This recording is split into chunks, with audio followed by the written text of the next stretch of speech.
Most of us have this idea that happiness is something you have to find, like it's out there somewhere waiting for you. But what if that's completely backwards? What if happiness isn't a destination at all, but more like a muscle, something you can actually train? Well, that's exactly what we're going to dive into.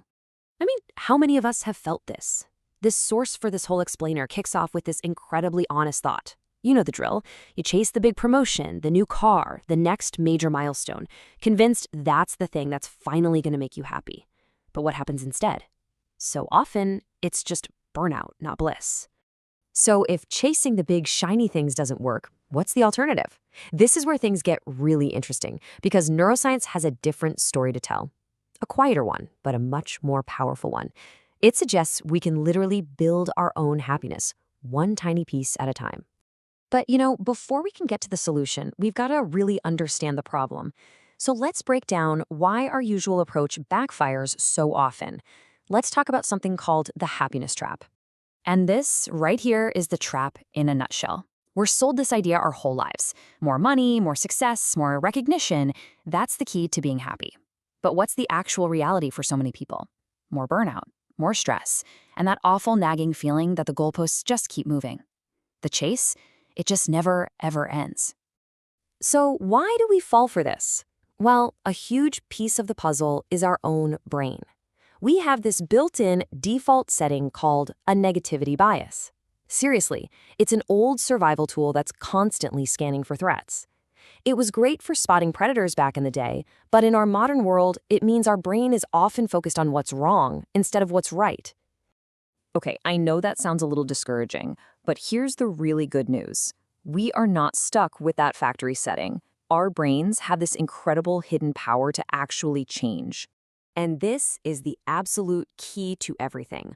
Real, lasting change in the brain doesn't come from some massive, intense effort. It's not about completely overhauling your life in one weekend. It comes from the small, consistent things you do over and over and over again. And this brings us to the hero of our story, microhabits. What are they? Well, they're actions so small, so laughably easy, that your brain doesn't even bother putting up a fight. There's zero resistance. But, and this is the magic part, when you do them consistently, they have the power to literally reshape your brain's emotional default state. All right, enough theory. Let's get down to brass tacks. We're going to walk through 6 of these microhabits that you can use to start training your brain for more joy, and you can start them, today. Okay, so here's the roadmap. We're going to cover name one good thing, step into natural light, celebrate tiny wins, ask what went well, send one positive message, and finally, take 3 slow breaths. Ready? Let's jump in. All right, habit number 1. This one is so simple, you might almost dismiss it, but don't. The moment you wake up, and this is crucial, before you touch your phone, just name one good thing. That's it. It could be your comfy pillow, the coffee you're about to make, anything. The point is to start the day with intention, not a fire hose of notifications. So why does this tiny thing work so well? Well, there's some cool brain science behind it. You have something called the reticular activating system, which is basically your brain's filter for what it pays attention to. When you start your day by looking for something good, you're telling that filter, hey, this stuff is important, let more of it in. And pretty soon, your brain starts spotting more positivity all on its own all day long. Okay, on to habit number 2. Think of morning light as neurological fuel. All you have to do is, within 10 minutes of waking up, get some natural sunlight on your face for at least 60 seconds. You don't need to go for a run. Just open a window or stand on your porch. It's like a biological on switch that helps regulate your mood for hours to come. Our third habit is all about recognizing your own progress. Now, this one might feel a little weird at first, but trust me, it's a powerhouse. We all accomplish small things all day, but we just move on to the next thing. Instead, when you finish a task, even something as small as sending that email you've been dreading, just pause and literally say, good job to yourself. That small celebration gives you a little hit of dopamine, which reinforces the behavior and teaches your brain, hey, that was good. Let's do it again. Okay, habit number 4 is a powerful way to wrap up your day. You know how at the end of the day, your brain loves to play a highlight reel of all your mistakes and worries? Yeah, this habit flips that script. Just ask yourself one simple question. What went well today? It doesn't have to be anything earth-shattering. This simple act helps your brain store positive experiences more deeply, building a bank of evidence that your life is better than your stress wants you to believe. And for our 5th tiny habit, We're reminded that happiness isn't a solo sport. It actually multiplies when you send it outward. So each day, just send one short positive message to someone.